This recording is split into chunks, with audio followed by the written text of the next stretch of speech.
So guys, welcome back to the channel. Hope you guys are doing absolutely great. Point is, నాకు బీజేపీలో నచ్చని minister ఎవరు అన్నాడు అది నితిన్ గడ్కరీ.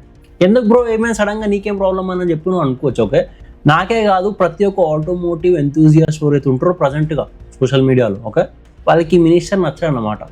ఎంతో కొంత నెగిటివ్ ఇంపాక్ట్ ఉంటుంది నితిన్ గడ్కరీ మీద. ఎందుకో కుళ్ళ మాట చెప్తా. రీసెంట్గా ఇప్పుడు ఈయన పేరు రాగానే అందరికి ఇథనాల్ అనేది గుర్తొస్తుంది. ఇథనాల్ ఇథనాల్ ఇథనాల్ అంత అగ్రెసివ్గా పుష్ చేస్తుంది ఇథనాల్ని 2014 నుంచి ప్రజెంట్గా. ఎందుకు అంత అగ్రెసివ్గా పుష్ చేస్తుందంటే ఈయన కొడుకులకి 2 ఫ్యాక్టరీలు ఉన్నాయంట, ఇథనాల్ ఫ్యాక్టరీస్, అది పెంచుకోవడానికి అని చాలా మంది అంటున్నారు. మరి ఎంతవరకు రైట్ ఎంతవరకు రాంగ్ అంటే సడన్గా ఈయన ఇథనాల్ పుష్ చేయడం స్టార్ట్ చేసినప్పటి నుంచి ఈయన కొడుకుల కంపెనీలు కూడా చాలా పీక్స్కి వెళ్ళిపోయినాయి అన్నమాట. అదే కాకుండా ఈయన మీద 1-2 రీసెంట్గా ఒక క్రిమినల్ కేసు వచ్చింది, తొక్కేసిరంట బయటికి రానియకుండా. ఎంతవరకు నిజం ఎంతవరకు రాంగో ఆ రూమర్ గురించి కూడా మాట్లాడదాము. అండ్ మోర్ ఓవర్ ఈయన అయితే అచీవ్మెంట్స్ ఫుల్ఫిల్ చేసిండు ఈయన మినిస్టర్ అయినప్పటి నుంచి 2004 నుంచి 2026 వరకు. దాని గురించి కూడా మాట్లాడదాం. ఓకే, అండ్ ఇప్పుడు నితిన్ గడ్కరీ జస్ట్ నాకే నచ్చలేడా లేకపోతే మొత్తం స్టోరీ చెప్పినాక నీకు కూడా నచ్చడా comment. Okay, let's start the video.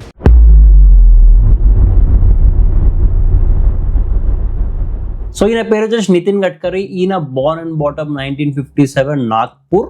And ఈయన ప్రజెంట్గా union minister road transport and highways కి. అండ్ ఈయన సాధించిన పెద్ద పెద్ద థింగ్స్ ఏంటంటే Delhi Mumbai expressway, Nagpur Mumbai expressway, ఇంకొన్ని కపుల్ ఆఫ్ ప్రాజెక్ట్స్ కూడా మంచిగా హ్యాండిల్ చేసి. అండ్ దీంతో పాటు పోర్ట్ ఏదైతే ఉంటో సీ పోర్ట్స్, దాని త్రూగా వచ్చిపోయే ఎక్స్పోర్ట్ ఇంపోర్ట్ ఆ లాజిస్టిక్స్ ఏవైతే ఉంటాయో దాన్ని తక్కువ కాస్ట్ లో చేయాలి, దాన్ని ఎక్కువ బూస్ట్ చేయాలని చెప్పి ఈయన ఐడియాలజీ. ఈయన వర్కింగ్ స్టైల్ అయితే ఉంటే చాలా స్మూత్ ఉంటుంది. ఏ పని స్టార్ట్ చేసినా ఏ ప్రాజెక్ట్ పెట్టినా చాలా ఫాస్ట్ గా అయిపోవాలి. PPP మోడల్ రీసెంట్ గా తులసి చందీలు అందరూ ముత్తుకురు కదా, ఈ మోడల్ ని ఇంప్లిమెంట్ చేసి ప్రాజెక్ట్స్ ని చాలా ఫాస్ట్ గా కంప్లీట్ చేసే హ్యాబిట్ ఉన్నది. అండ్ 2014 నుంచి చాలా ఓపెన్ గా మాట్లాడతాడు. కాస్ట్ తగ్గియాలి, లాజిస్టిక్స్ అయినా ట్రాన్స్పోర్ట్ అయినా, ఆల్టర్నేట్ ఫ్యూయల్స్ ఏమున్నాయి పెట్రోల్ కి డీజిల్ కి సంబంధం లేకుండా ఆ వేరే ఫ్యూయల్స్ ఎందుకు వాడడం మనము అని చెప్పి 2014 నుంచి నాన్ స్టాప్ అగ్రెసివ్ గా పుష్ చేయడము. ఆయనది ఎందుకు చేస్తుండో నీకు ఇప్పుడు తెలుస్తుంటది ముందు. సో ఆల్టర్నేట్ ఫ్యూయల్స్ అనగా నేను ఏం మాట్లాడతాడు, ethanol and biogas, CNG, ethanol అని చెప్పి ఎవరైనా నార్మల్ పర్సన్ దగ్గరికి వెళ్ళి అడుగు,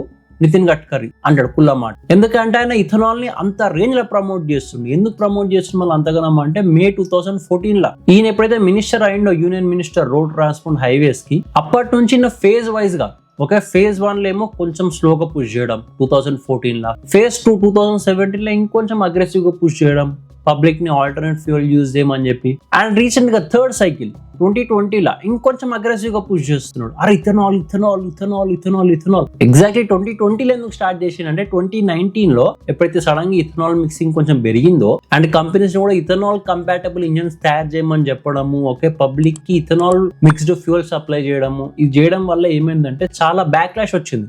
మా ఇంజన్ పర్ఫార్మెన్స్ డ్రాప్ అయిపోతున్నాయి, మాకు మైలేజ్ వస్తలేదు, మా ఇంజన్ దెబ్బతింటున్నాయి. 2023 से पहले बनी गाड़ियों में कम माइलेज और ज्यादा मेंटेनेंस के इशू आ रहे हैं, मतलब सीधा इंजन पर असर पड़ रहा है అని చెప్పి చాలా మంది నార్మల్ ప్రజలు డైలీ ఒక చిన్న బైక్ లో కారు నడుపుకునేటోళ్ళు రోడ్ల మీదకి వచ్చి ఇథనాల్ మాకు పడతలేదు అని చెప్పి చెప్పడం సడన్ గా.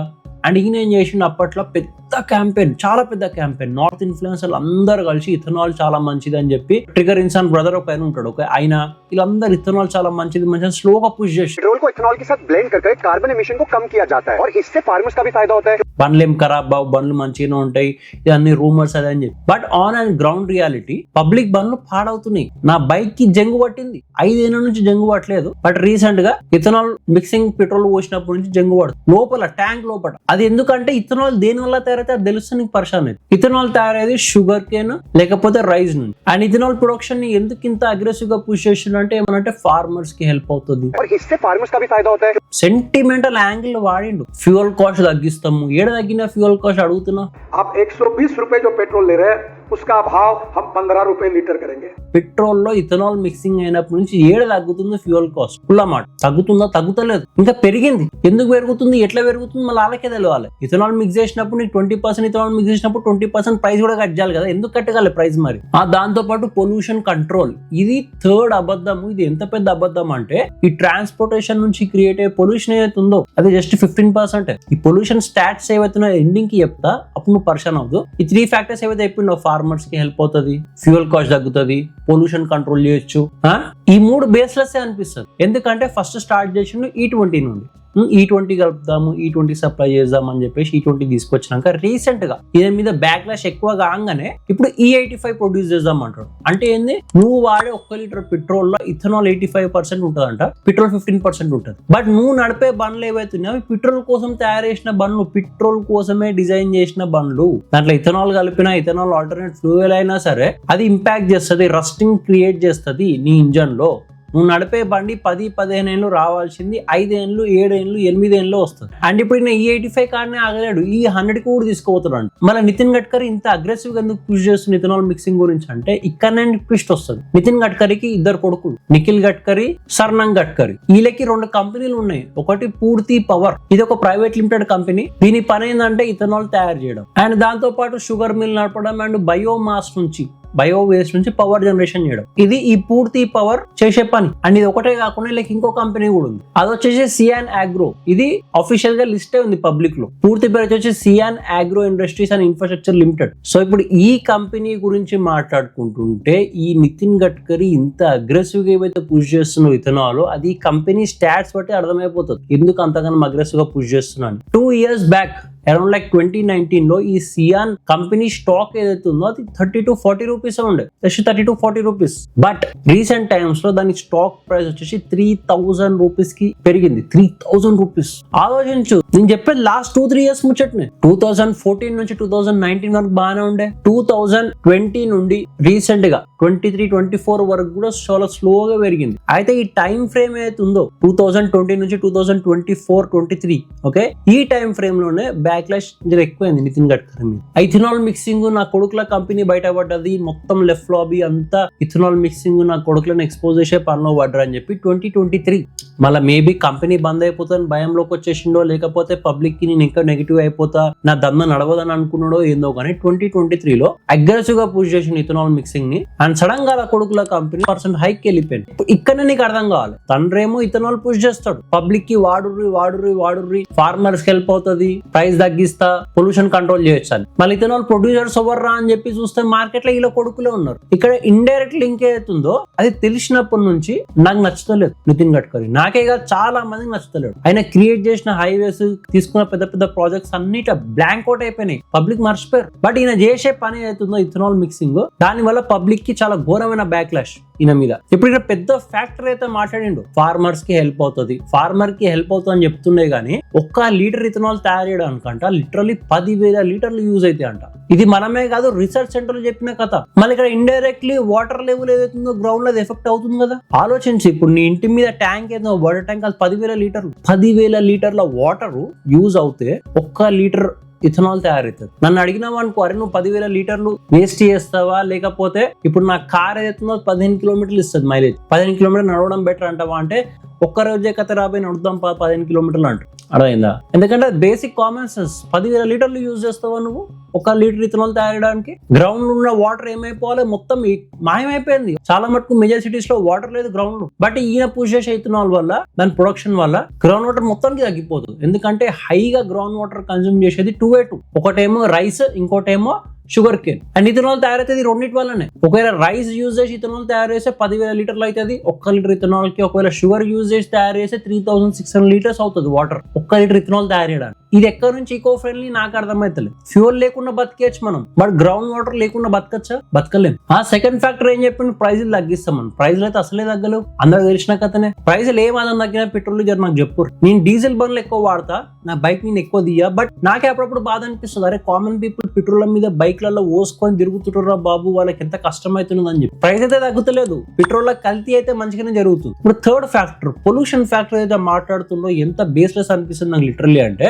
ఈ పొల్యూషన్ కేటగిరైజ్ చేసిన ఏ కంపెనీ ఏ ఇండస్ట్రీ ఎంత పొల్యూషన్ క్రియేట్ చేసి అని చెప్పి. అయితే మొత్తం ఇండస్ట్రీస్ ఏవైతున్నాయో మ్యానుఫ్యాక్చరింగ్ ఇండస్ట్రీస్ అయినా ఓవరాల్స్ నువ్వు హైవేల మీద పక్క పొంటి చూస్తావు కదా, ఆ ఇండస్ట్రీస్ క్రియేట్ చేసే పొల్యూషన్ ఏంది, మనం వాడే వెహికల్స్ క్రియేట్ చేసే పొల్యూషన్ ఏంది, ఈ multiple departments pollution wise divide చేస్తే టాప్ లో ఎవరు తెలుసా ఎక్కువ పొల్యూషన్ క్రియేట్ చేసేది? ఫర్ ఎగ్జాంపుల్ నువ్వు డేకి 100 tons కార్బన్ క్రియేట్ అయిందంటే దాంట్లో 45% ఇండస్ట్రీస్.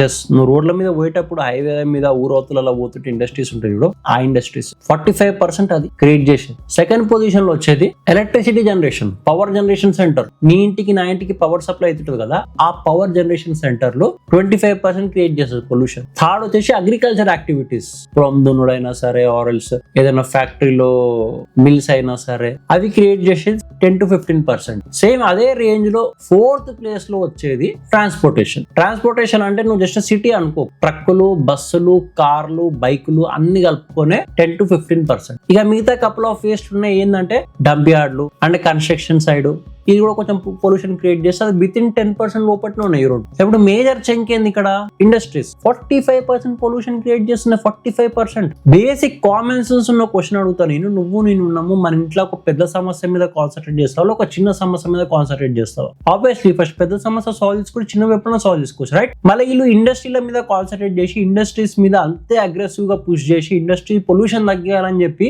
వాటికి రూల్స్ అండ్ రెగ్యులేషన్స్ పెట్టకుండా కామన్ పీపుల్ మీద ఎందుకు పెడుతున్నారు? ఇప్పుడు ఇండస్ట్రీస్ వల్ల ఏ level of pollution 45% air pollution బరాబర్, వాళ్ళతో వాటర్ పొల్యూషన్ కూడా అవుతుంది. ఎన్ని రివర్స్ లేవు ప్రజెంట్ గా పొల్యూట్ అయిపోయి ఇండియాలో, వాటి మీద చేస్తారా? చేయరు. వీళ్ళు బిజినెస్ పీపుల్ దగ్గర ఓవర్ అండ్ ఇండస్ట్రీస్ ఏవైతుంటే మోస్ట్లీ పొలిటీషియన్స్ ఉంటాయి, ఇలా కొడుకులో ఉన్నాడు. సో వాళ్ళ మీద యాక్షన్ తీసుకోవడానికి రిస్ట్రిక్షన్ అన్నమాట. అరే మనోలే కదా అబ్బాయి ఉద్దేశం, మనము మనోలం కాదు, మనం కామన్ సామాన్య ప్రజల్ని పిక్క తిందాం. ఈ సామాన్య ప్రజలు 10 to 15% పొల్యూషన్ కాంట్రిబ్యూషన్ ఉన్న బైక్ల నుంచి, కార్ల నుంచి, ట్రక్ల నుంచి వీళ్ళ మీద పడదాం. సెకండ్ హైయెస్ట్ ఏముంది? Power generation 25%. దాని మీద కాన్సెప్ట్ ఈ పవర్ జనరేషన్ ఏమైతుందో ఆ ప్లాంట్లు తీసేసి సోలార్ ప్లాంట్లు పెట్టు, విండ్ మిల్లు పెట్టు, హైడ్రో పవర్ పెట్టు, వీటితోనే జనరేట్ చేసే ఎలక్ట్రిసిటీ వీటి నుంచి తీసుకురారు ఎక్కువ. ఎందుకు ప్లాంట్లు నడిపి పొల్యూషన్ క్రియేట్ చేస్తున్నారు? దాని మీద కాన్సన్ట్రేట్ చేయొచ్చు కదా, చెయ్యరు. ట్రాన్స్పోర్టేషన్ ఏమో జస్ట్ 10 to 15%. ఈ 10 to 15% లోపలనే ట్రక్ డ్రైవర్లు, బస్ డ్రైవర్లు, నువ్వు నేను, ఆఫీస్ పోయేటోళ్ళు, ఆటో వాళ్ళు అందరూ వచ్చేస్తారు ఈ 10-15% లా.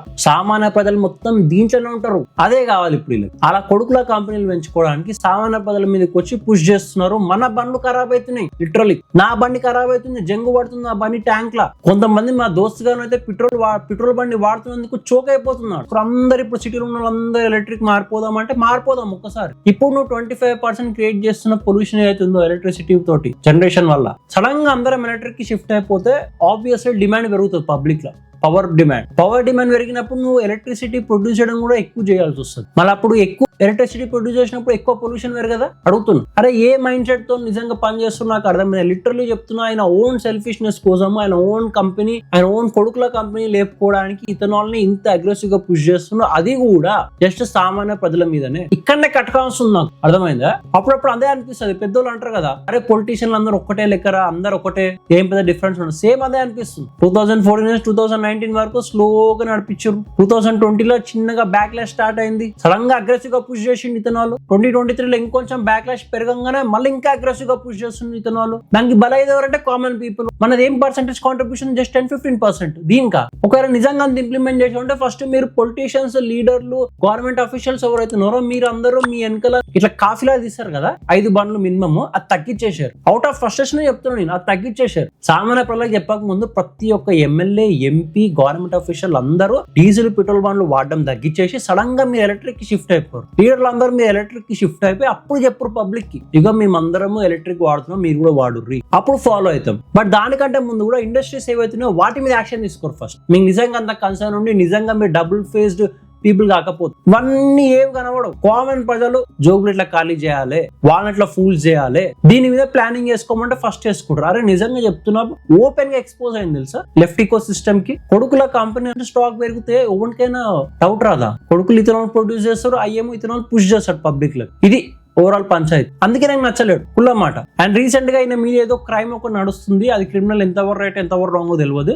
6 years పాప, ఈయన ఓన్ ఇంట్లో పనిచేసే ఒక లేడీ వర్కర్, ఆమె కూతురు అంట, ఈయన ఓన్ కార్లనే బాడీ మీద బ్రూజెస్ తో చచ్చిపోయి దొరికిందంట. ఏమనంటే సఫకేషన్ వల్ల చచ్చిపోయిందని అన్నారే గానీ మళ్ళీ ఆ కథ ఏంది, కార్ ఏంది అది కూడా తెలియదు. ఆ క్రిమినల్ కేసు పక్కకు పెడితే, ఆ స్టోరీ పక్కకు పెడితే, నాకు ఈయన ఇంప్లిమెంటేషన్ అవుతుందో ఇథనాల్ అని అది అస్సలు నచ్చుతలేదు. ఏమని అనుకో, నువ్వు కాన్సన్ట్రేట్ చేయాల్సింది బిగ్గర్ చంక్స్ మీద. బట్ సామాన్య ప్రజలు ఎక్కడైతే లై డౌన్ అవుతున్నారో 10-15% అలా వెహికల్స్ మీద పడ్డారు. నువ్వు అనుకోవచ్చు ఇప్పుడు బ్రో వెహికల్ ఏముంది బ్రో, అదే అరే కష్టపడి సంపాదించుకుంటాం రా మనము, పుణ్యానికి రావు కదా మనకు వెహికల్స్. ఇప్పుడు ఒకడు ఉన్నాడు 3 లక్షలు పెట్టి రాయల్ ఎన్ఫీల్డ్ 650 GT కొన్నాడు, అదేమో పెట్రోల్ మీద కంపాటబిలిటీతో తయారు చేసిన వెహికల్ ఇంజన్ అది, కానీ సడన్ గా పెట్రోల్ మిక్సింగ్ కలిపితే ఇథనాల్ తోటి వాడి 3.5 లక్షల బండి ఖరాబ్ కదా. ఇప్పుడు నా డీజిల్ బండి, డీజిల్ కలవదు అనుకో, నా బైక్ కూడా ఉంది ఎన్ఫీల్డ్, ఇన్ని రోజుల నుంచి నాకు అసలు 6 ఇయర్స్ 7 ఇయర్స్ నుంచి నా బండి ఖరాబ్ కాదు, సడన్ గా జంగు స్టార్ట్ అయింది ఇథనాల్ పోసినప్పటి నుంచి. సామాన్య ప్రజలు ఎందుకు బలి కావాలి ఇలా సో కాల్డ్ ఇలా కొడుకుల కంపెనీలు పెంచడానికి? మీకు నిజంగా అంతుంటే ఫస్ట్ పోయి దాని మీద చేసుకోరు, ఇండస్ట్రీల మీద చేసుకోర్రి, క్లీన్ పవర్ జనరేట్ చేయర్రి, hydro power, solar power, wind power తోటి అటు కాకుండా వచ్చి కొడుకుల కంపెనీలు పెంచుకోవాలి. కాబట్టి నేను ఇథనాల్ పుష్ చేస్తాను మార్కెట్లకు. బ్యాక్లాష్ క్రియేట్ చేసిన ప్రతిసారి ఇంకొంచెం అగ్రెసివ్ గా పుష్ చేస్తాను, ఎందుకంటే నాకు భయం నా కంపెనీ ఎక్కడ బంద్ అయిపోతుంది తొందరగా అని. సో నేను మినిస్టరీ పొజిషన్ ఉన్నప్పుడు నేను దెబ్బ పైసలు ఎన్కేసుకోవాలి, నా కొడుకులు పైసలు ఎన్కేసుకోవాలి. సో నేను పుష్ చేస్తా. ఏమని పుష్ చేస్తా అంటే ఫార్మర్స్ కి హెల్ప్ అవుతుంది, ఫ్యూయల్ కాస్ట్ తగ్గుతుంది, పొల్యూషన్ తగ్గియాలి, ఈ మాస్క్లు వేసుకొని ఓన్ ఫ్యామిలీ కంపెనీలు ప్రాఫిట్లు పెంచుకోవడానికి పుష్ చేస్తున్నారు. ఇవన్నీ చూస్తుంటారా, ఎవరిని నమ్మొద్దురా, ప్రతి ఒక్కడు వాన్ ఓన్ సెల్ఫిష్నెస్ కి వస్తాడు, ప్రతి ఒక్క పొలిటీషియన్ ఒకటే అని చెప్పి మన పెద్దలు మన అయ్యలు అంటారు అనమాట. అదే అనిపిస్తుంది, కరెక్టే రాబీ, ఎవడైనా వాన్ దందా, one profit, one own family profit చూసుకోవడానికి వస్తున్నారు పొలిటీషియన్స్ అవుతున్నారు అని చెప్పేసి. ఇది అవుట్ ఆఫ్ ఫ్రస్ట్రేషన్ మాట్లాడినా సరే ఇదే నిజం, నాకు నచ్చడైనా ఆయన తీసేసి వేరే పెట్టడం బెటర్ అనిపిస్తుంది. సో మీరేమనుకుంటారు కింద కమెంట్ చేయరు. అండ్ ఈ వీడియో మీకు ఇన్ఫర్మేటివ్ అనిపిస్తే please make sure to like, share, subscribe. And thanks for watching. మళ్ళీ కలుస్తాను నెక్స్ట్ వీడియోలో. బై.